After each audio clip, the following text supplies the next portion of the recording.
Hi, I'm Shannon. And I'm Nicole. Welcome to our Late Over, where we eat yummy snacks, Share binge-worthy entertainment, play games, and gossip. but you have to go home early because we're not allowed to have sleepovers. So let's get going before your mom gets here to pick you up. Welcome back to Late Over. I'm Shannon, and this is my little sister, Nicole. Hello, everybody. We are so happy to have you over again. Welcome So back for happy. episode 12. Did we already say that? We did not. I did not say episode 12. 1, 2. Check mic. 1, 2. Episode 12. Check 1, 2. I'm also a little bit disoriented from like the recording versus the posting schedule. So I'm like, where are we anyway? But I think this is episode 12. Yeah. And we are funky fresh, ready to go today. Totally fresh. We're trying to iron out all of our technical things. I mean, 12 episodes and we're still figuring this out, but we're all learning. It's a journey. We're all on a journey. Yeah. Hey, we started before we were ready. And it's not something I do very often. I'll tell you that much. I do not very often start before I am ready. But this is something I do regularly. It is my life. An idea pops into my brain and I'm like, yeah, I could get that done in 8 minutes, knowing nothing. All right, let's do it. And I mean, that's like, I've started like multiple random side hustle type businesses that way. And none of which have been all of that fruitful, but you know what? I've done it. So you've done it. They have been fruitful. No, they absolutely have. And also fun. And this has been the most fun, and it will continue to be the most fun. My name is I feel like you're you're like the steadying flow of this, because I am usually the person to be like freaking out about everything. I have a tendency to make things not fun. That should be fun. I have a tendency to just, I'm like jump in. I will always say, like, if you show me 2 paint color, like I will choose a paint color and paint a room in 15 minutes. I mean, not the painting, but like okay, sure, let's do it. I am not an agonizer, but it is good to have balance and not just be impulsive 24 hours a day. So yeah. The thing is, I don't even feel like I'm that good at being impulsive. Like when I have impulsive moments, I'm like, that didn't turn out at all how I wanted it to. So it's like, I agonize about it. Well, here's the lesson, really. I agonize about it, and then I still am not satisfied with the result, or I just do it and I'm not satisfied. So I'm like, well, if it's going to be dissatisfaction anyway, maybe I should just do it. Oh my gosh. No, you're 100% fun. You're way funnier than I am. I'm standing by that. Your delivery of things is so funny, and I am the medicated one, so I can be the one who is like, I was Marco Poloing Nicole the other day, and I was like, I don't cry that much. Probably because of the antidepressants. Meanwhile, I'm like on the verge of tears all the time. At all times. Oh my gosh. Actually, not true. I do tear up quite often, but I'm not, I don't like sob cry. I'll tear up, but it like doesn't ever come to fruition. So but Nicole's helping me feel my feelings. So it's good. As much as we can with me being on drugs. Just a little bit of drugs. But I definitely do tend to agonize, and I definitely take things way more seriously sometimes than they need to be. Like sourdough. It's because Let's bring in sourdough again. More sourdough. I just live in a dream world, and I just am like, oh, I could do anything, and if I am not good at it, it's like, oh, well, I never even really wanted to do that anyway, so I win. And I'm like, I wasn't good at that. I'm probably going to hell. That's right. Oh yeah, your sourdough. Yeah, how did your sourdough turn out today? We have been collabing. Literally 3 minutes before we started recording, I pulled out my second s'mores loaf of the week. So that has been a hit. Yeah. I haven't cooked mine yet because I don't have parchment paper or the bread sling. So mine is just in the fridge. I will hopefully be able to cook it tomorrow, but If anyone else is having struggles with their sourdough starter, the 1:5:5 ratio method really worked for me. I did 20 grams of starter, which I was very nervous about. I was like, how can this much starter be so So powerful? tiny. Yeah. She was. Yeah. And after after it doubled, I used almost the whole thing and it doubled again, even after I like Ooh, had strong basically nothing mama. left. So That's great. so the dough felt perfect. I mean, it felt way better than the last loaf, which was my first loaf. Hmm. And yeah, I'm super excited to cook it up tomorrow and see how it goes. Yeah, me too. But guess what? I'm not going to hell because I failed at a bread loaf, and No. that's and I stand by that. Okay. Okay. I will guard you at the gates of hell. She doesn't have to go. Stop making her feel shame over bread. It's a It's all gonna be problem. okay. We're being a little bit more whimsical. Whimsical. Why are you Whimsy. saying We it just like need more that? whimsy. I A don't little bit of know. whimsy. Speaking of whimsy, I cleared out my entire living room, and my living room and my front entryway, they're all connected. Like most of the bottom level of my house, it's all one big room, and it's all carpet. And that is on purpose because I have four jujitsuers. It will be five in about 6 months when McCoy starts. And the amount of wrestling that happens down there, it is truly, I call it the frat house. And you can't do that if you have hard floors. So, but I cleared everything out yesterday. I vacuumed really good. I turned on the Eras Tour on Disney Plus, and I cleaned my carpet, and it smells amazing, and the carpet looks great. And that is a big, big thing. Tomorrow I'm going to clean the couch with my little hand one Mm, upholstery cleaner. That's the one. yeah. Okay. Because we're just spring cleaning over here. So, That and is it feels whimsical. whimsical. Oh, oh. Another, like, you know the word for this? I think it's like a stim or something like Oh, that yes. that I've been really stuck on the last few days. I can't say purpose without saying porpoise. Like, I Porpoise. just want to say it's my porpoise. Isn't that really creepy?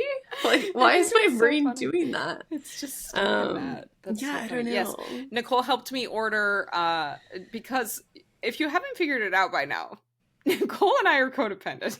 Okay? Like in the most extreme sense of the word, that's what it is. Yeah, So I can't make a decision without consulting Nicole, and I think it's pretty much vice versa. I think yeah, it's the same. basically. Um, so I ordered two new fake olive trees, or as the interior design people call them, artificial olive trees. Faux. Um, faux, Fox. fox olive trees. Those are coming tomorrow. So I can't do real plants because bugs and cat and dirt and boys. So fox trees coming tomorrow. So there's the whimsy for Yeah, our porpoise. Yeah. I love that. Have you Yeah, been I'm doing doing spring my cleaning? I mean, I've been bringing more into the house than I've been, taking out, and I've hardly Yeah. been cleaning, but I think I'm going to get a steam cleaner. So there's the big news.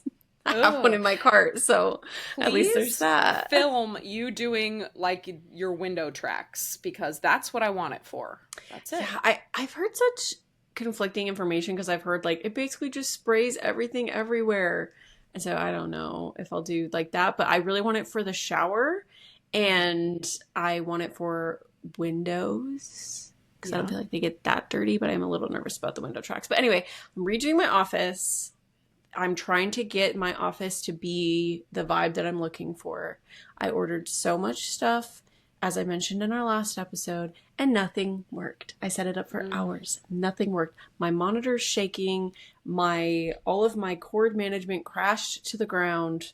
It's been miserable. The only thing that has worked, and I think it's going to continue to work, is I got one of those Govee stick lamp neon things Yeah, that cool. I like turning into a different color every day, and that's really fun for me.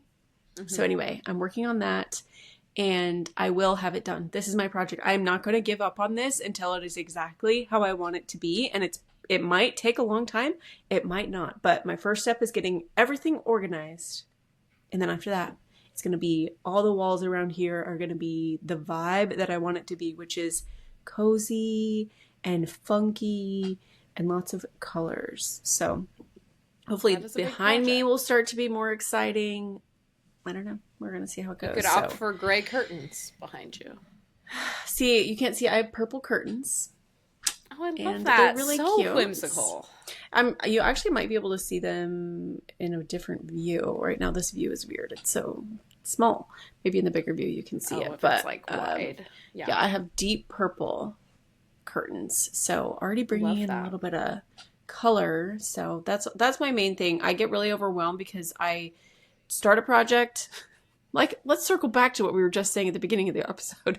I start a project, I agonize over everything, I make it not fun, and then I give up on a project. I am so committed to getting this done because we have basically 1 year left in this house. And I'm like, the last year in this house, this office where I spend probably more time than I do sleeping, is going to be exactly how I want it to be. So It's going to I'm be excited. perfect.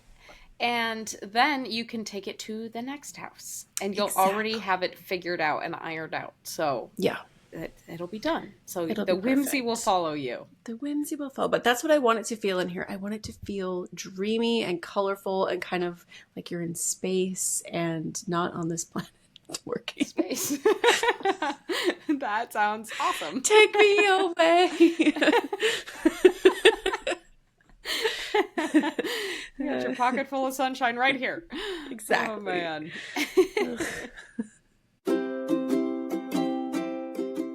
Hey, I'm getting hungry. Can you go ask your mom for a snack? Yeah. Do you want salty or sweet? Both. Welcome back, everybody, to Snack Time. We are so excited to share with you our snacks that we made for you this week through blood, sweat, and tears. Only a few tears. Only a few tears. Shannon shed a Unshed. few, barely. I shed a lot, and we brought these to you today. So, Shannon is going to kick us off, and I'm going to let you pick what you'd like to serve first. What are you serving first today? I'm serving salty first, and it's going to be hot. Oh boy, here we go. So I need you to tell me, what is your favorite burner on your stove? Closest to me on the left. Oh, close to you on the left. Is it perchance because you have more counter space on that side? Yes. Okay. And good answer. it's a dual it's a dual one, so there's like a big size and a little size. And so I'm comfortable there no matter what size pot I'm using. I can always count on me being able to stand there. So Okay. I'm comfortable in that space. But yes, to the right of my oven, if I'm facing the oven, to the right of my oven has only probably 1.5 feet of counter space.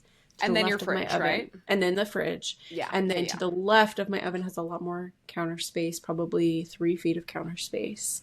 And Okay. so that's So why I'd I like- tend to do that. Mm-hmm. Okay. No, this is perfect. It's just mine is opposite. So mine is the right side, but it's because it's the same. On the left side, I only have a little bit of space and then my fridge. So the right side is where all my counter side is. So I'd like to tell you a salty situation. And it's been going on since we moved into this house, which is 7 years ago, actually, like exactly. We moved in on like March 3rd, 2018. So Oh, wow. Okay. 7 years ago, exactly. Happy house anniversary. Thank you. Love this place, except for this one thing. That burner, the favorite burner, no matter what the heat is at, occasionally it will get stuck. Because you know the glass top and it like cycles through the heat, right? If it's on medium, it'll go like really hot for a second and then it'll kind of go black. And then it'll go really hot, to keep the heat. It'll get stuck. And it's on only high heat. And so I'll have it on medium, but then the red won't turn off. So it's like a little game. And I lose every time. And so I'll be cooking, and that's my preferred. All my stuff is right there. I don't want to take things over across the stove. And it doesn't happen every time. And I've gotten to the point where I can hear when it gets stuck, like the little clicks that the oven makes. And hopefully I'm standing right there, because if not, things will burn. And my sweet, dear husband was like, why don't you just use the left burner? And I was like, how dare you suggest such a stupid idea? Because I have this Stupid much counter idiot. space. He's like, but you can just take it over the stove. And I'm like, so I'm dripping things? I've been standing here for 7 years. But the funny part about this is that in my neighborhood Facebook page several years ago, I don't know why I did this, but I searched the name of the previous owner, like, of this house in our neighborhood Facebook page, and lo and behold, you know what came up? It was a post right as they were trying to sell their house, and they said, we need a handyman to fix our oven. One of the burners gets stuck on high. And I was like, you never got it fixed. So, I mean, the obvious solution would be to get a new oven. But other than that, the oven works fine. So it's just a funny little quirk that occasionally causes a lot of smoke and burnt food. So, yay. That is, I mean, what if you have to put something on the oven for a long time? You just have to stand there the whole time? I mean, I usually am right there if I have something on the stove. So it's not that big of a deal. But occasionally it'll be like I'm warming up a pan to put meat on it, and I'll go do something else. And if it was on medium, it would be fine. But suddenly I'm like, oh, shoot, I have to run back. So are we going to burn the house down or not? I don't know. It's like a little gamble. It's a little surprise. So my house annoying. could never, because our ventilation, like, we don't have a good hood over our oven at all. So if we cook something over, like, on our cast iron, which, by the way, I think I'm about done with cast iron, let me tell you. But big cast iron's not going to be happy to hear that. Cast iron, don't come at me. But if something if anything even slightly burns, the house gets so smoky because our hood does absolutely nothing. It's like, barely. I miss my hood at our old house. Our old house had this huge hood, and it was just really nice. You could burn anything in that house. That is great. Wouldn't change a thing. Yeah. Yeah, that is kind of necessary. Maybe you need a new filter on your hood? I don't know. I cleaned it, and I cleaned it pretty good. There's not any like oil on it or anything like that anymore, so still doesn't work. It's just like this big. You only have a year left with it, so just the future buyers of this house become fans of the podcast. You left me with this hood. Never change the filter. All right, what are you salty about? Or sweet? I mean, we could change it up, I guess. I will be salty first. Okay. I don't really know how else to say this. Oh, no. So I'll just say it, I guess. I'm salty about myself. I've been driving myself crazy lately. And I go through these phases sometimes. And here's the difference. It's not like, oh my gosh, like, I hate myself. Boo, boo, boo. It's not like that. It's that I know this isn't me. The way I've been behaving and the way I've been acting, this is not me, and I'm driving myself insane. I've been bitching about everything. I've been not following through on things that I say that I'm going to do. I've been on another planet all the time.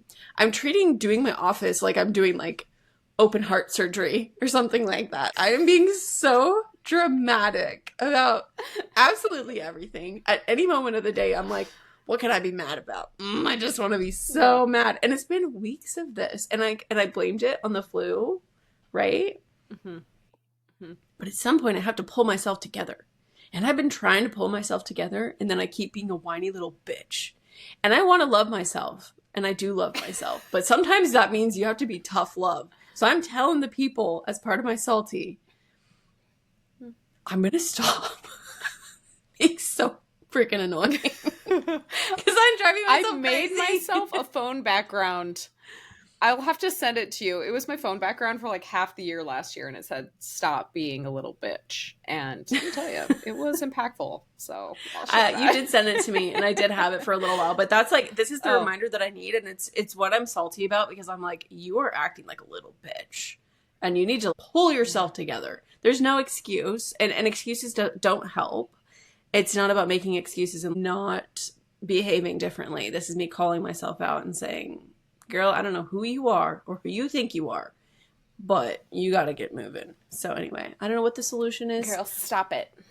But the girl has to stop. and that's what I'm salty about. And hopefully she'll be back one day and I'll stop driving myself crazy. Well, I still like this version of you, but I'm not in your brain, so. Yeah. Good Well, luck with your civil war. Yeah, yes, this is a civil war, and we're both losing. What are you sweet on? So, do you guys remember when we got a new bed for Christmas and it's so great? And I talked about how the new mattress was so great and it's the adjustable base. Okay, so I finally got, I don't know if you guys noticed, but that was my other thing. I did finally get my Awala water bottle that I talked about several weeks ago. I had it in my cart for a long time and I said, it's time. This is not an impulse. And I did need a new one. Also, I'm trying to prevent smoker lines from drinking only out of straws, and this does help. Sorry, that's not my sweet. But I did mention this. I did finally get sheets that actually fit my bed. And if you don't have a deep pocket fitted sheet on your bed, get one immediately. And might I recommend, for those of us Kindle girlies, the one I got, I did not intend this. This was a happy surprise. On my fitted sheet, on either side, there's a pocket right next to my head, basically. And it's sewed onto there. And it is the perfect size for a Kindle. So when I'm a little sleepy and the Kindle is falling into my face, I just roll over and I can just put my little Kindle right in the pocket of my sheet. Let me stop you right there. Okay. Clarifying if that pocket was a surprise, what does deep pocket sheet mean? Like, what is... So deep pockets with pockets. So deep pockets, it just means that the fitted part of the sheet, it's like taller. So you're not having it like pop off the corners of your bed. Oh. So that's You've been living with that? Deep pockets. That's yes. Ew. Okay. And that's how I know ew is right. And so having one that actually fits and then with the bonus sewn in pocket. I didn't even expect it. Okay? Yeah. We're talking about whimsy. A pocket on your pocket sheets for the pocket of pockets of your pocket. It is so great. And You're it just Polly every Pocket. time I get to I am a Polly Pocket. Just chew on the dress. And just slide that Kindle right in there. It's so great. I'm obsessed. I love that. And that's all. I love that. So maybe have sheets that fit. That helps. Yeah, that's a good thing to be sweet on. And I'm glad to hear about this. And I learned something today about what a deep pocket sheet is. Yeah. I hope I'm right about that. Maybe I am wrong, and maybe all deep pockets, it's like, yeah, they all come with pockets, but I've never in my life had a pocket on my fitted sheet. So yeah, that is I said that word so many times. Oh my gosh. It's now banned from this episode. No more. The P word. All right, what are you sweet on? Goodness. I know that by the time this comes out, this is going to be a little bit late, but hopefully we can all just look back and remember that February is exactly 4 weeks. And that's beautiful. And I love her for that. And I appreciate that it starts and ends at the same time on the same day. And it's just kind of perfect. And March repeats it. Like, March is always going to be the same as February. All the same days. What do you mean? Okay. Like, February, tomorrow is the 27th. The 28th of February is Friday, correct? Mm-hmm. That's the last day of the month. The 28th of March is also going to be a Friday. Oh, yeah. So, like, it repeats. It's the same schedule, the same dates, so you don't get all messed up. You get a do-over almost. Yeah, but then March has extra at the end. Yeah, which, I mean, but that's kind of fine because then it's nicer weather. We deserve extra of March. Yeah, so anyway, I'm just really sweet on February for being organized, and I know that every once in a while she gets a little freaky. She throws in a little leap, a little extra day, but I'm not talking about that. Yeah. I'm talking about when she's perfect and she's equal and it just feels right. There's something that just feels right about a 4-week month because to me, 4 weeks is a month. But yeah, 4 weeks. 4 weeks is actually a couple of bonus days messes you all up. Yeah. So actually, 4 days, 4 weeks is not a month, except for, I don't know, less than 10% of the time, you know, Yeah, only on February. only. Didn't you see the thing that was going around that said, I don't understand, because we could have 13 months all with 4 weeks in them? Oh, yeah. I think I've seen But that. then wouldn't that mess up like the solstice? There's something about the stars that apparently we can't undo at this point because of horoscopes and the Okay. Chinese Zodiacs. calendar. Okay. Yes. Okay. Exactly. The lunar. But the thing is, I think then too, if we did it, we would have the lunar cycle, because isn't that 28 days? And also women, 28 days. Wouldn't that make sense? I don't Wouldn't know. it be nice if we all synced up with the days and the moon and the stars and the periods, and then collectively as a society we sync up on our period just generally? I feel like No, then it'd one be week out of the good. month, we would all just have it off. We Correct? just exactly the But would world. it be the period week or would it be the luteal week? Actually, honestly, back to the period talk. I never know when my moods are going to happen. I'm just wondering if maybe the power of February could be broadcasted through all months and we'd all be even. Maybe the reason we all get freaky is because we don't have a 4 week month. So anyway, Yeah. I'm just sweet on February. I appreciate her for doing this and for being organized. It likes my brain likes it. It's a grid. It's a perfect grid, and I'll miss her, and I'll see her next year, I guess.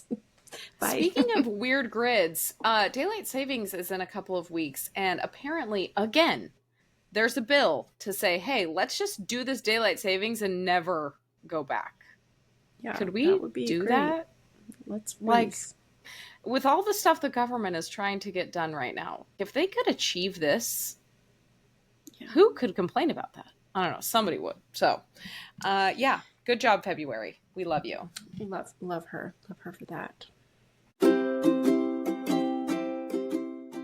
I have an idea. Let's play Truth or Dare. Okay, but it cannot get as crazy as last time. My mom got so mad at me.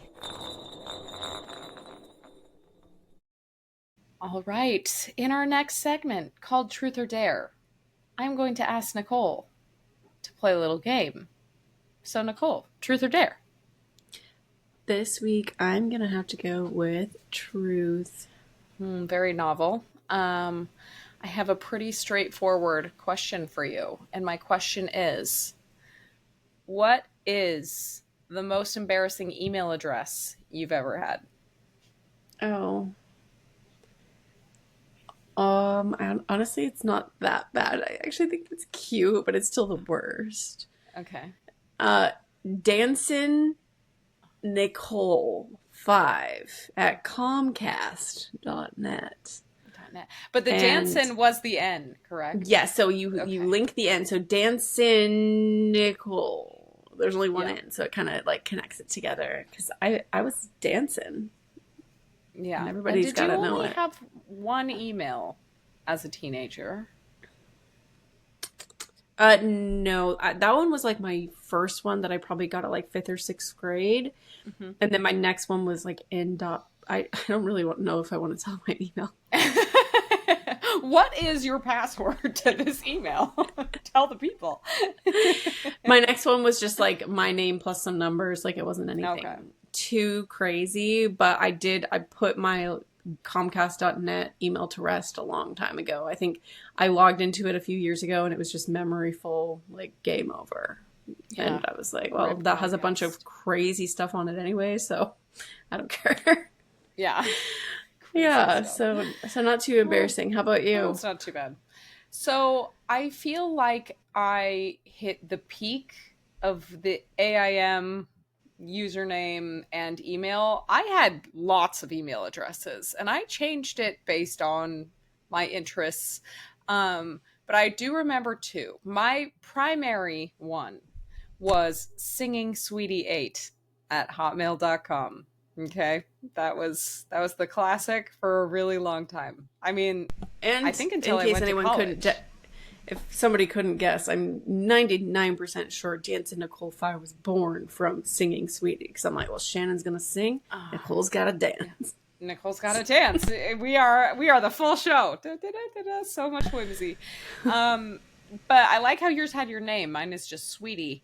But there was a period of time where I got very hyper fixated on hockey and the Avalanche. Don't get me started. It's probably because I thought the players were hot, to be honest. I mean, that bore many of interest for me as a teenage and younger child. So for a period of time, I wrote it down. My email was Shan loves the Avs at hotmail.com. Oh. Just nice, short, and concise. So Nice. just in case anybody knows, Shan loves the Avs at gmail.com or Hotmail. Wasn't even Gmail. So those were the Gotta two. be the Hotmail. And honestly, I really feel like hockey needs to make a comeback. I don't know what they're doing. I think like it is. Hockey is really entertaining, and I feel like it used to be super popular, and then NHL shut down for a year or something like that, and then nobody wanted to watch it anymore or something like that. But I think that it should make a comeback because it's really interesting to watch. And I really think it is. Do I always have to mention New Heights on this podcast? It's not even my favorite podcast. I just occasionally listen to it. But New Heights today had the NHL brothers. There's these brothers, and they were both on the USA team that beat Canada. You know, everybody's all happy about that. And I really do think that hockey is gonna make, because it is fun. It's super fun, and a lot of cities have hockey that don't have other teams. And yeah, it is fun. It's so fun to watch, and it's quick, and it's icy. and they get in like fights, and also I'm pretty sure I could look really cute at a hockey game. Totally. Snow Bunny. Also, if anybody is bringing hockey back, it's book talk, because smutty books are obsessed with hockey players, and I've read a couple, and it's, I mean, yeah, the genre is there. So if anybody can do it, it's thirsty women on TikTok. There you have it. It all started with you. So when it comes back, you're gonna be like, it's me. It was me. Yeah, me and the pop socket on your Kindle. Yeah, and sliding it into the pocket of your sheet. Stop saying that.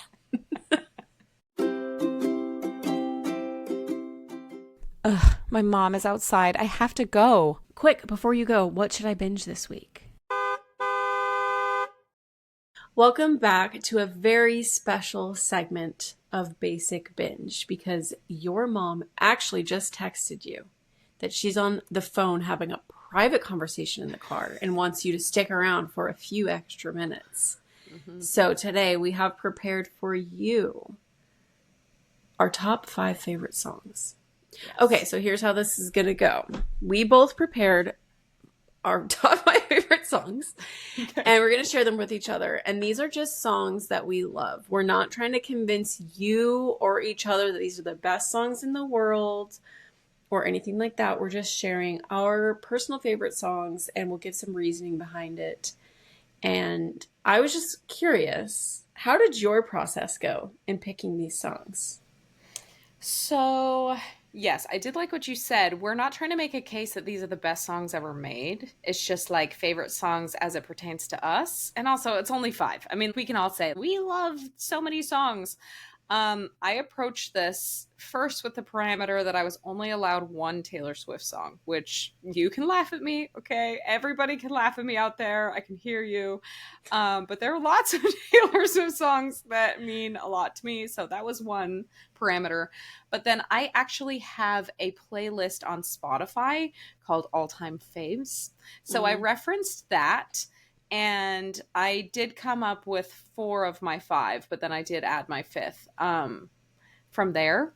And it's just, I don't know, songs that mean the most to me, I guess. But then also songs that they've never gotten old, ever. Yeah. Yeah. How did you approach it?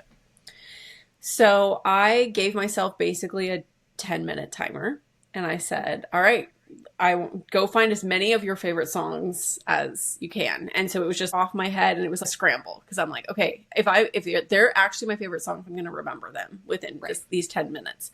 So from that, I got about 30 songs. Oh my gosh. And then I listened to it while I was reading, and the songs that I was like, I mean, this is still one of my favorite, most best songs ever.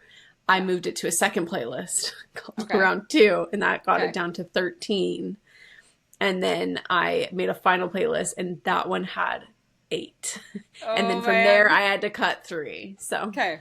Well, so that's kind of how my maybe at process the went. end we'll have to do a couple of bonus ones that we don't really talk about. We just throw in there just for honorable mentions. Yeah, we can just rapid fire and we don't have to explain it.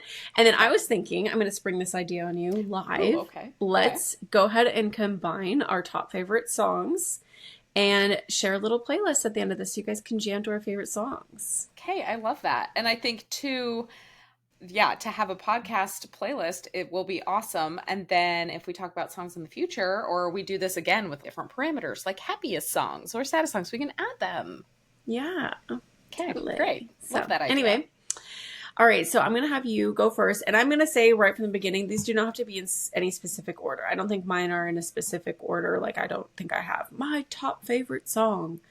Okay. These are my top 5 because that was hard enough. I can't pick a top one. So. Okay.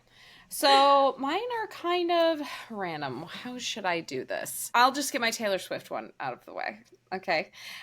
So this song is from the album Folklore, and it's called This Is Me Trying. And I have it tattooed on my arm. Right there. There it is. And I'll just give a tiny bit of background. So I kind of grew up with Taylor Swift. She's only a year older than I am. So I listened to her a bit in high school. Never like the biggest fan, but just knew her stuff. But the Long Pond Sessions came out in December of 2020, and it was on Disney Plus. And I had just had my 4th baby, and it was a year after I lost my other baby, and 2020 was the worst year ever, and I was just absolutely not okay. And in the Long Pond Sessions, she went through the whole album, and she did a little interview with Jack Antonoff, and they said what their writing process was and just like a little story behind it. And in watching this, it just absolutely occurred to me, oh, this woman is really, really smart. She's not just some pop star. You know, I know a ton of her music, but I just didn't know her very well, like on a personal type connection. And so I was riveted. And I already loved the album. I had already fallen in love with the album, but she talked about This Is Me Trying. And I pulled up what the clip was so I could quote it. And she's sitting there talking to Jack. And she said, people who have an everyday struggle, no one pats them on the back every day, but every day they're actively fighting something. And there are so many days where nobody gives them credit for that. And so how often must somebody who's in that internal struggle want to say to everyone in the room, you have no idea how close I am to going back to that dark place.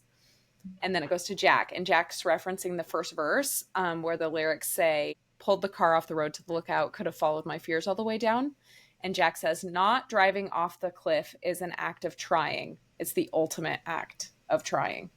And I had already loved the song, but hearing that context with the song at the moment in my life, I broke into about a million pieces. And that was the darkest time of my entire life. In my own head, I had no faith. Everything was just gone. And so him just saying not driving off the cliff is an act of trying was so. And there's another line in the song that says it's hard to be at a party when you feel like an open wound. And that's just how I felt. Being around anybody hurt, and just being there, just being hurt. And so I got my This Is Me Trying tattoo. I have a tattoo for everyone in my family, the ones that I love the most. Nicole and I have a match. So, but the This Is Me Trying was mine. This is the one for me. And I call it my proof of life, because every time I see it, just existing is trying. And that is really beautiful. So that one is probably the most personal one for me. And good. I got that out of the way without crying. So yay. I'm proud of you. I've also kept it together. So let's make this about me. I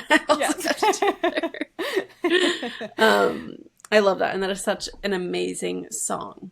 And I did not add it only because I knew it was going to be on yours. I mean, I didn't even add it to my first playlist because I was like, well, Shannon's going to cover this. yeah. I mean, I did tattoo it on my body, so Yeah. hopefully I love Taylor forever. At least I'll love the song forever. So Yeah. yeah. Okay, what's yours? What's your first one? So I think I'm gonna go chronologically on mine on Okay. these songs based on when I first loved them. So Okay. the first song, I think I don't really know what it was about this song that had me hooked, but I listened to this song through all of high school, basically on repeat. It was added to almost all my playlists. And it's by Regina Spektor, who's a very unique artist. I like a lot of her stuff. And when I was in high school, especially, I was very, very into music. That was one of my biggest hobbies. I was playing the piano all the time. I was listening. I mean, I'd have 3 to 4 hours available in an afternoon, and I'd be on these, I don't even know, like black market sites, listening and like learning about the newest releases that were coming out and getting like pirated new music from artists that it will be released, in 6 months or something like that. And so I was just obsessed. But there was just something about this song that like brought the emo out in me, and it's a biblical reference and the song is Samson by Regina Spektor, and it's from Delilah's perspective. And she's talking about how, anyway, after I have my interpretation of the song, and then I was looking to kind of check if my interpretation was quote unquote right. There was a lot of people that had a lot of different interpretations of the song, but I loved the perspective and how Regina Spektor has this ability to go in on some very random point of view and make such a powerful song. So the music in and of itself is very, I guess, transcendent for me. I just love the music. It's very simple. But then also just with the lyrics, it's talking about, it's a love story. And I think Samson, and even at a young age, I knew, and I had questions. I remember asking questions in church, like, why don't they say, all ye men come unto me, all ye, and I was like, where are the women? Where are women represented anywhere in any of this?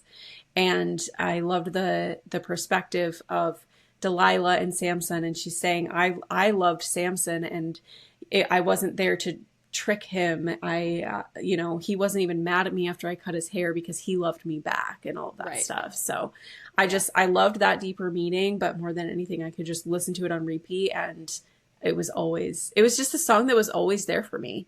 And surprisingly, I didn't learn it on the piano for a very long time, but I recently in my adult life, I think like last year or something, I learned how to play it on the piano, and it's just my little comfort song. I can just go over to my piano and play it really quick and sing it. And I love it. So anyway, that is my first song, Samson by Regina Spektor. Love that. That is a great one. And I don't know that I've actually really looked at the lyrics of that song. So I'm excited to add it to our playlist so I can listen to it more. So good. Yeah. There's one part of the song that always gets me. And she says, I cut his hair myself one night, a pair of dull scissors in the yellow light. He told me that I'd done all right. And so it's just so much of the story of Samson is that she tricked him. But he was awake. It was in the middle of the night. It was this decision. It was this love story. And then he went and ate a slice of Wonder Bread and went right back to bed. Like, it was no big deal. But he didn't care about losing his power because he loved her. And there's just that different perspective that wasn't this condemnation from God. And even if it was condemnation from God, Samson didn't care and Delilah didn't care because they just wanted to be together. So that's my interpretation of the song. Some people have a lot of different interpretation. Anyway, all right, your turn. Next song. Okay, next song for me. I don't have much of a background, but this is one of the songs, I guess, comfort song. I will sing it. I'm into power ballads. That's a lot of my all-time fave songs are big singing at the top of your lungs songs. And Mirrors by Justin Timberlake is a song. Oh, it's so it's not on your list, is it? No, but it was on a few of mine. Yeah. It's so good. And I'm not like the biggest Justin Timberlake fan. I'm not trying to justify any of the things on my list, but I mean, but that song, it's the music. I love songs. I'm such a sucker for a romance song, and that makes me feel butterflies. But the way that I don't even know what instrument it is in the background, whether it must just be the keyboard, but it's just so strong, and his voice is so beautiful, and you can just hear him kind of like pleading his love. Oh, it's so gorgeous. Every time I hear, like, I've never changed the channel on that song. I've never skipped it. It's just, that's a transcendent one. And I will say Radio Edit, because that end part with Timberland on the actual song, you are the love of my life, over and over. I love like that it. part. I like it. I love it when Justin Timberlake sings, and like the layers over and over and over again. So freaking good. So when good. He's like, yes. Sorry, yeah. It's like an angel. No, we're gonna be, I knew we were gonna sing something. So yeah, the Radio Edit is, they cut off that whole big thing, and I love the layering. And I mean, it's just the Justin Timberland era was so good, but I think that song is the best. So it's so good. Gorgeous one. Mm-hmm. Yeah. All right. My next one, chronologically, I'm taking everybody through my life. This one is going to be probably one of my deepest ones. Okay. And I would like to take everybody back to my senior year of high school. I actually, honestly, sorry to everybody, but a lot of my songs have a lot of religious significance. So the inner turmoil that I felt about my religion was basically a constant thread in my life. Mm-hmm. So anyway, I was in the end part of my senior year trying to decide where I was going to go to college. And I wanted to go to CSU, but I also had a lot of inner turmoil about me being just generally a sinner. And by sinner, I mean, I did like to drink and I did cuss sometimes. So damnation. Damnation. And so I was trying to decide what to do, and I had this inner guilt all the time because I was like, well, I quote unquote know what I should be doing. I just don't want to do it, and all of this stuff. So long story short, I made the decision that I thought was right because I didn't want to do the wrong thing. I made the decision to go to BYU, Idaho instead of go to CSU. And the summer before before the first semester of college, it felt like the death of me. I shoved away so many parts of myself. During that summer, I still was drinking, and but every time I was like, this is the end. This is my end celebration, all of this stuff. And one of these things that I did is I went to a Kenny Chesney, Eric Church, and Casey Musgraves concert. And in preparation for this concert that I was incredibly excited for, I didn't really know Casey Musgraves. She wasn't very popular. This was in like 2013. And so I started listening to her music, and I happened across a song that basically tore me apart, and it is Merry Go Round by Casey Musgraves. That was on my list. Not this list, but it was on on the top list. one. I love that, yeah. So basically the beginning of this song, I should have it pulled up because I have to do this off the top of my head. She says, if you don't have two kids by the time you're 21, if you don't have two kids by the time you're 21, you're probably going to die alone. At least that's what tradition told me. And it don't matter if you don't believe, come Sunday morning, you best be there in the front row like you're supposed to. And this song just felt like, it felt so doom and gloom, but also it felt like there was this deep understanding of I was entering the merry-go-round. And this song kind of was an anchor to me, because I knew what I was doing. Deep down in my heart, my intuition, I knew that I was just getting on this merry-go-round. I was following the path that I was told to follow, and it's not something that I wanted. I was just doing it because I felt like I had to, and I didn't have any other options. And so this song just affected me in such a big way, and that whole summer, I listened to this song and I would just sob because I felt like my life was ending. But it was, like I said, it was kind of an anchor. And for a while, once I was able to shove a lot of those feelings of confusion down, I couldn't even listen to the song because I had rejected that part of myself so much, to be like, I can't let myself think that I'm on this merry-go-round anymore. So just don't listen to the song, because deep down that song held so much truth for how much I was betraying myself. So anyway, I love this song by Casey Musgraves, Merry-Go-Round, and it has been so amazing to have broken free and exited the merry-go-round. And that song it is now a song of triumph for me, because I did get off the merry-go-round, and I'm trying to follow my arrow wherever it points, which is another song by Casey Musgraves. And yeah, there's not really much more to say, but that was just a song that affected me in such a big way. So yeah, that's fine. I love that. Oh, Casey Musgraves. My next one is Casey Musgraves. Follow your arrow wherever it points. Okay, follow your arrow. I'm with you. Basically, I mean, it's kind of the same. It's funny because I heard Merry-Go-Round, because yeah, that's an old song. After I heard Follow Your Arrow, and I mean, after I had left, and yeah, that's the perfect one. Follow Your Arrow is such a good middle finger song.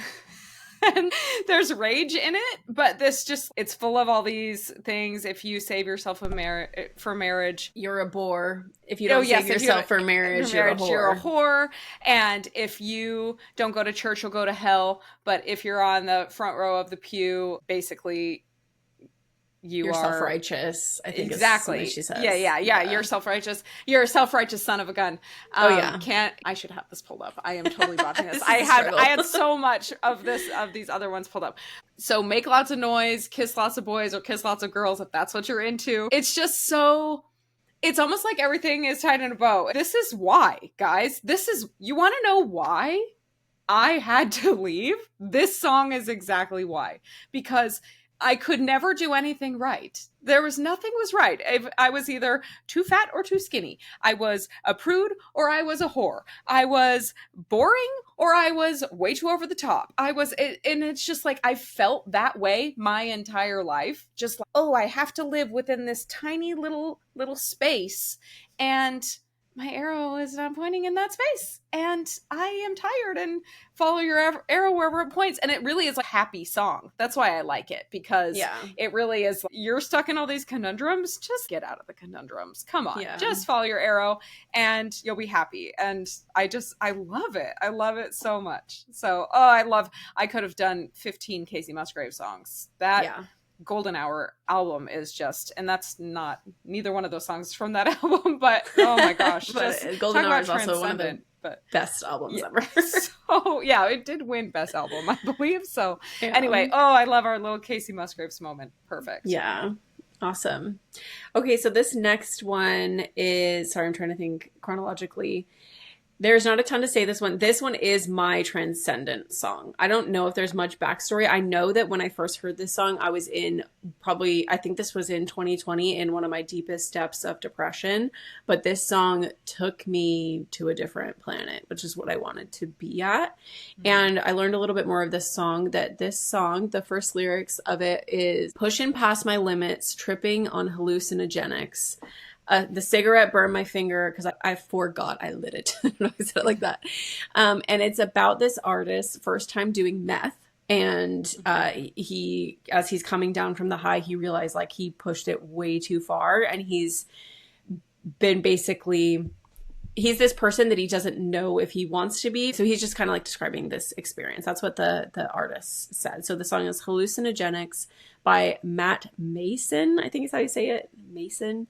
It's spelled Maeson. So I think it's Mason. Okay. And so he just basically talks about this life that he has started living, just being like pushing his limits, kind of being, I think, depressed. And then he also says as kind of a joke, I couldn't open up. I'm always shifting. Go find yourself a man who's tall and strong and Christian. And he's basically saying he knows what he's not. And that's this like whatever he always thought he wanted to be. But then he's also just kind of reflecting on where he's ended up in his life. But more than anything, I just learned that now. That song is just the jam to me. It's so you good. put those Yeah. on noise canceling headphones and just blast it, and I'm just like, wow, this is it. Good. So he does a collab that I guess is like more. I think some people it's more popular with Lana Del Rey. I don't like it. I really like just his version. I think the other one it's not, I don't think their voices mesh very well together. His is a little bit more raw and hers is just too smooth. And I think her voice is too smooth for the message that I think it's sending. So anyway, I don't have much more to say about it. Just that I love that song. Yeah, that's a great one. Good one. You introduced me to that song, so I totally agree. Great song. Okay, so my next one, I wanted to do like a current favorite, and I do think that this song will be a favorite for the rest of my life, and it just came out very recently, and it's called Ordinary by Alex Warren. And let's name drop Book Talk again. Book Talk has kind of deemed this the Onyx Storm song, which by the way, I DNF'd because don't like it. But the song, not Onyx Storm. This, I told you I'm a sucker for love songs, and I heard it and like in its entirety and started crying because I am a husband girl. I'm obsessed with my husband and he is the best. And every love song, I still think about him and I get all butterfly-y. But this song in particular, it's sung like a hymn, and there's like a whole chorus behind him and there's harp. Oh my gosh, the harp is so gorgeous. So it sounds like angels singing, but the whole thing, it's kind of like Take Me to Church by Hozier vibes. Like my church is you. And so I did actually pull lyrics from this one, and I'm just obsessed with it because this is totally how I feel. So I sent this immediately to Jared the first time I heard it, the day it came out, and the whole thing, and I'm like, oh, this is our song. It says, you're taking me out of the ordinary. I want you laying me down till we're dead and buried on the edge of your knife, staying drunk on your vine. The angels up in the clouds are jealous knowing we found something so out of the ordinary. And he has a whole choir. But then he said, shatter me with your touch. Oh Lord, return me to dust. The angels up in the clouds are jealous knowing we found something so heavenly, higher than ecstasy. Whether you're next to me, world was black and white until I saw your light. I thought you had to die to find something so out of the ordinary. And to me, it's just this moving past like the religious trauma we've talked about, and like my heaven is right here. Like, and the angels are jealous because, and I know they say like, oh, the people that gush about the relationship on social media, this isn't on social media. Unless I put a clip of this on it. I can gush about it all I want on the podcast, but like this is, if there is a heaven, it is being with my husband, hanging out with him and being with him. And I thought you had to die to find it, but I didn't have to. He's right here. And it's so great. So cute. So, I have so like, gushy. I didn't even know what song that was until you read the lyrics, but I don't know any of the lyrics. So now I do. Okay. I mean, it's kind of a short little thing, but it just, it just sounds like a worship song, and it really is. So I love it. There's that choir in the background, right? Yeah. I love that. I'll have to give it a different listen, or another listen, because I don't think with I the really lyrics paid pulled attention up. It's with so the lyrics. pretty. Yeah.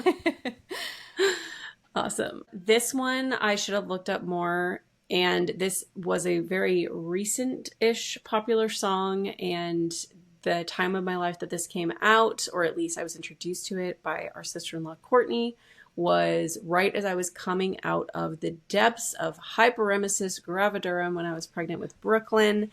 And this song just has nothing to do with being pregnant at all. But there was just something about this song that was so emotional, and it felt like this breath that I've been holding during my whole pregnancy up until that point. I was able to release it. Like, I cried every time I listened to this song. I still cry pretty much every time I listen to this song. And the song is Ceilings by Lizzie McAlpine. Oh, so good. It is just so emotional for me. I don't know how else to explain it, but there was something about the song that I just love, period. But if I have to bring a story into it, it was that I was able to release a lot of emotion that I had been holding. I had been holding myself together with every bit of power and energy that I had to not just completely collapse like a dying star while I was sick with Brooklyn. And as I was coming out of it and I was looking back at what I had been through, I mean, it's not what it means. I don't really think this is what the song is about, but her whole thing, like, but it's not real and you don't exist. Oh. That it was like I was looking back at the whole thing and I was just like, I couldn't believe it was real because it had been so horrible for me. So anyway, but yeah, the bridge just was, I was just able to, release a lot of emotion, and I love it. I know it got super popular with the sped up version. And that makes me sad because I'm like, the regular version is so good. That is magic. There's magic in that song. Oh, yeah. It's so gorgeous. Yeah, that's a great one. Yeah.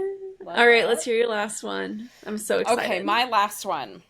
And I have said, I think this is one of the best songs ever written, period. And that is Stop This Train by John Mayer. And I will cry, okay? Even just thinking about it, like, I literally hear that first guitar strum and it, like, every single time. I shouldn't read the lyrics, so I'm going to sob, but I am going to. So scared of getting older, I'm only good at being young, so I play the numbers game to find a way to say that life has just begun. Everybody does that, like, oh, I'm just in my 30s. I'm not that young. I have forever, And then he has the whole thing where he talks to his dad and turns 68, you renegotiate. And love that. But then right after that, he says, once in a while, when it's good, it'll feel like it should. And they're all still around and you're still safe and sound and you don't miss a thing till you cry when you're driving away in the dark, singing Stop This Train. And so that, like, thinking about your parents and like where you are, but then also thinking about it as a parent, which reading it when his dad talks to him, like, turn 68, you renegotiate. It's a totally different perspective when you're, the older generation looking down, and just the way that it meanders with the guitar in the background, and it's so simple. And yeah, I love John Mayer's voice, and I love it. I will always listen to it and I cry tears down my face every time I hear it. And I think it is one of the best songs ever written. That's the only one I'll make a case for. Old school John Mayer was something different else. Different. Seriously. It's different. Yeah. It's different. Yeah.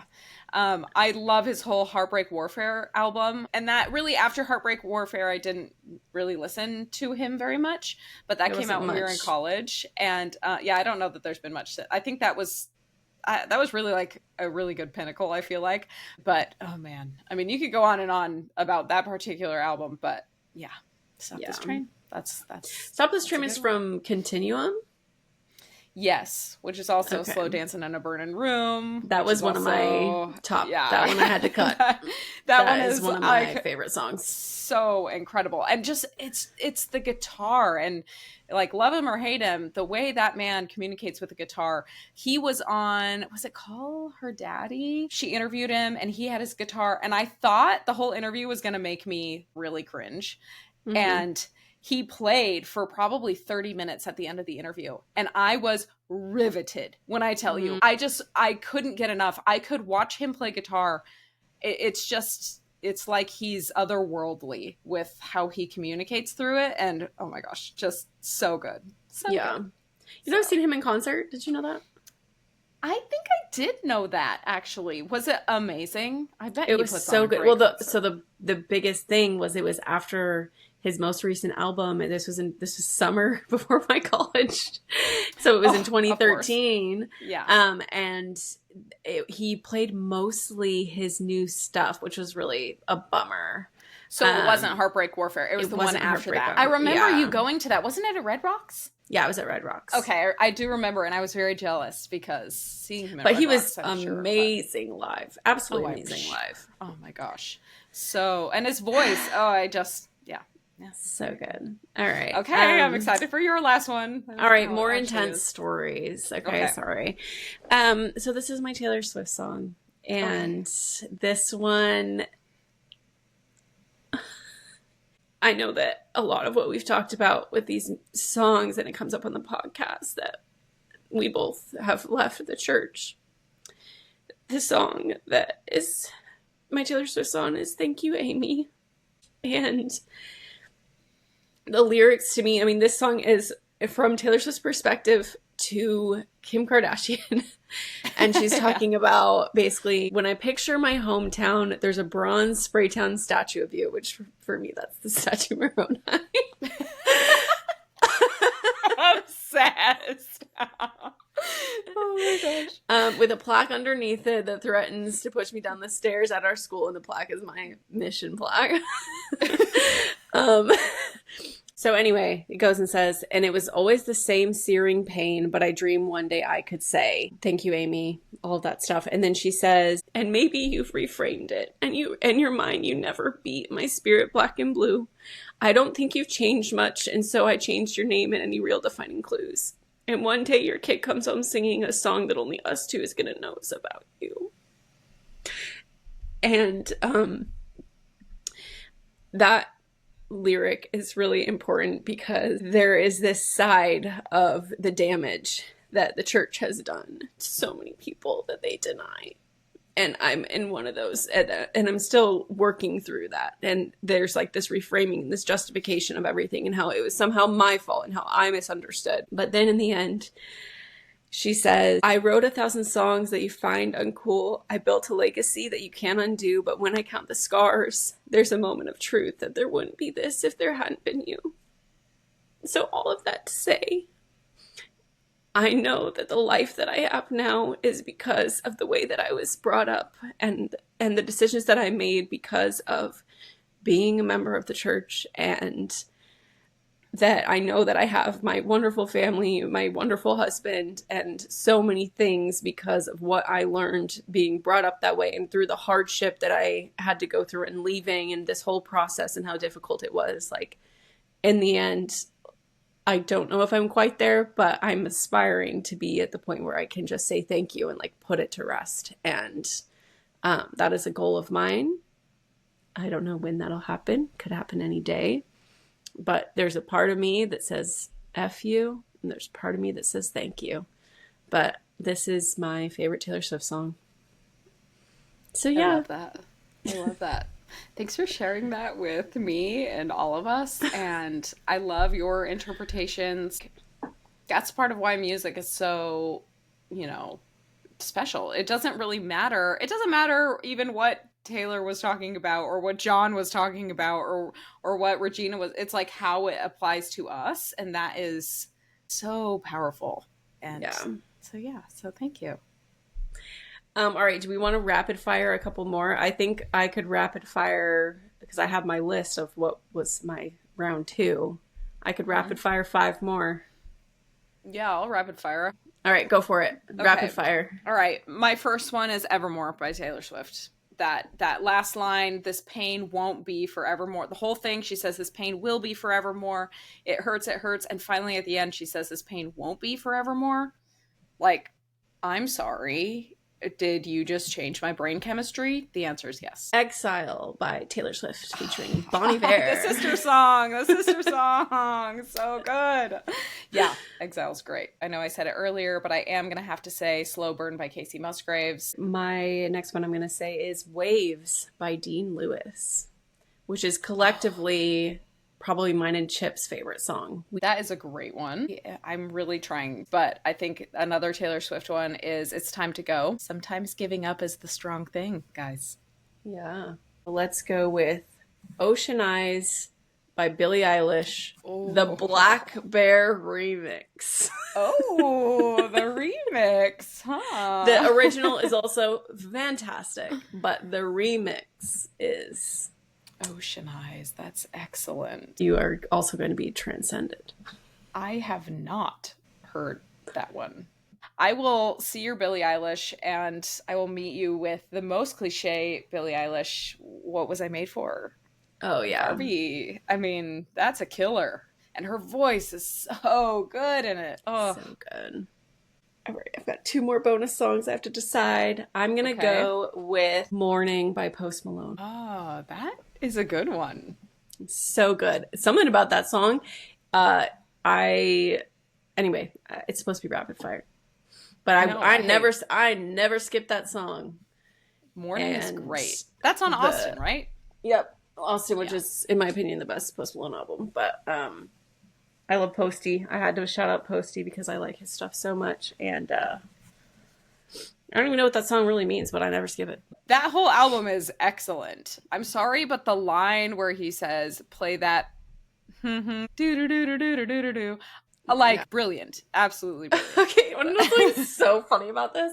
Yes. I still mess around on the piano quite a bit. Yeah. And so I was making a ballad version of Give Me Something, or Something Real, right? And it was beautiful. And I was so proud of it. And so I'd done the whole thing, done kind of the chorus, and then I got to the part, play that like it's for Elise, and I just stopped, and I was like, damn. Play that. You just did like play for Elise. Like, I don't know. I just stopped, and I was like, well, I didn't think that hard. Okay, I have a random one, and it is Every Little Thing by Carly Pearce. And never heard it. It is country, and it was not very popular. Her voice in it, absolutely gorgeous, and she just emotes this pain through it, and the lyrics are so pretty, and I'll add it to our playlist. I think that was your last one? Yes, it was. I'm going to have to go with Beautiful People by Ed Sheeran and Khalid. Khalid's got that gorgeous voice. Mm-hmm. And I used to be the biggest Ed Sheeran fan. I loved all of Ed Sheeran's albums through Divide. And then he kind of went on a little hiatus, came back, and he just hasn't been the same since. I don't think he's been the same, period, as a person. And I know he's gone through a lot of stuff, but I haven't loved his stuff as much. But I used to be a Ed Sheeran fanatic. Totally. So I will go ahead and, which is surprising because this album, the collaborations project, I didn't like a ton of songs from it, but we could go on forever. We played this really fun game, again, shouting out Courtney. We always have a playlist that we're always building together. So it's like seasonally, we'll start new ones, and it's so good. But one time we played a game with Courtney, and we all took turns, and we made the master best Taylor Swift songs, and we made a collab album, and I would add a song, and then it'd be Nicole's turn. She'd have to go add a song, and then Courtney, and then we did it. I don't even know. It was 20 songs. I think it was like 20 songs. Like yeah, we kept making it more, but that was so fun. It was fun, and we couldn't do any repeats. And whatever song you put on is like it's on there, but it's also kind of your song. And so you were kind of like, okay, well, I have to get this song. Claimed it. You have to kind of claim this. So it was good. Yeah, so many Taylor Swift songs. And we did that right after Tortured Poets came out. That'd be interesting to see if any of those had changed. Yeah. That's true. So good. All right, well, your mom is like honking. She's done. Pissed. She got off the phone with her sister, and she's ready. She's ready to go. But thanks, you guys, so much for coming to our show tonight. I mean, our lateover, and we really appreciate you sticking around for kind of an emotional roller coaster of an episode. We respect all people, but we also like to share our experiences, and that's what I'd like to say at the end of our episode. Yeah, thanks, guys. We love and appreciate all of you, and we will see you again next week. See ya. Bye.